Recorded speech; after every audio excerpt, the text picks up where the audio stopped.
సుప్రీంకోర్టులో నేడు తెలంగాణ ఎమ్మెల్యేల పార్టీ ఫిరాయింపుల కేసుపై విచారణ జరగనుంది. పాడి కౌశిక్ రెడ్డి, కేటీఆర్, బీజేపీ నేత మహేశ్వర్ రెడ్డి దాఖలు చేసిన పిటిషన్లపై విచారణ జరగనుంది. గత విచారణలో పిటిషనర్ల తరపు న్యాయవాదులు తమ వాదనలు వినిపించగా 4 వారాల్లో స్పీకర్ నిర్ణయం తీసుకోవాలని బీఆర్ఎస్ కోరింది. నేటి విచారణలో 10 మంది ఎమ్మెల్యేల తరపు న్యాయవాదులు వాదనలు వినిపించనున్నారు.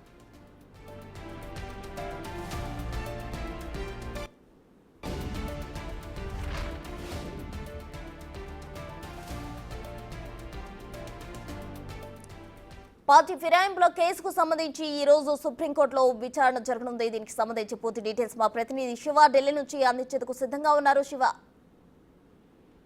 రైట్.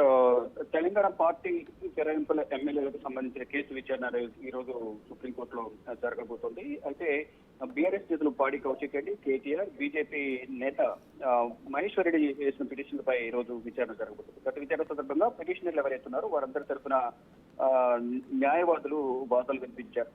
ఇక ఈ విచారణలో ప్రధానంగా ఇటు ప్రతివాదులుగా ఉన్న తెలంగాణ అసెంబ్లీ స్పీకర్, ఫిరాయింపు ఆరోపణలు ఎదుర్కొంటున్న 10 మంది ఎమ్మెల్యేలు ఎవరైతున్నారో వారి తరఫున వాదనలు అనేవి ఈ రోజు వినిపించబోతున్నారు. గత విచారణ సందర్భంగా ప్రధానంగా సీనియర్ న్యాయవాది బీఆర్ఎస్ తరఫున ఆర్ఎం సుందరం వాదనలు వినిపించారు.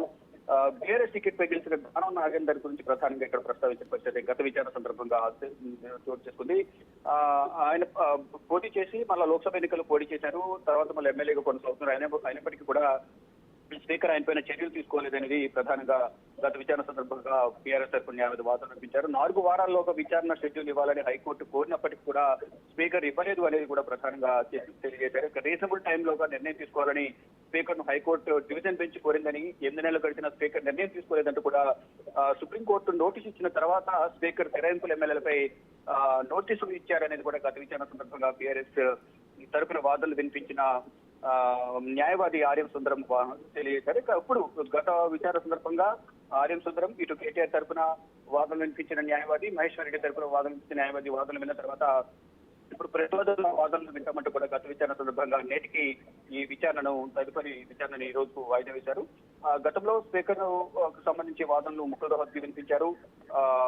మరోవైపు ఇతర న్యాయవాదులు కూడా ఇటు పార్టీ ఫిరాయింపుల ఎమ్మెల్యేలకు సంబంధించిన న్యాయవాదులు ఈ రోజు ప్రతివాదులుగా ఉన్న ఎమ్మెల్యేల తరఫున ఈ రోజు వాదనలు వినిపించే అవకాశం కనిపిస్తుంది. కానీ ఏం జరగబోతుంది అనే దాంట్లో మాత్రం ఇటు పిటిషనర్ల లోను మరోవైపు ప్రతివాదులుగా ఉన్న వారి మధ్య కూడా కొంత ఉత్కంఠ కొనసాగుతుంది. సుప్రీం ధర్మాసనం ఎటువంటి నిర్ణయం తీసుకుంటుంది, గతంలో హైకోర్టు ఇచ్చిన తీర్పులు ఎందుకు ఇంప్లిమెంట్ చేయలేదని దానిపై కూడా ప్రధానంగా స్పీకర్ ను ప్రశ్నించే అవకాశం కనిపిస్తుంది. దానికి సంబంధించి కూడా ఈ రోజు స్పీకర్ తరఫున న్యాయవాదులు వాదనలు వినిపించబోతున్నారు.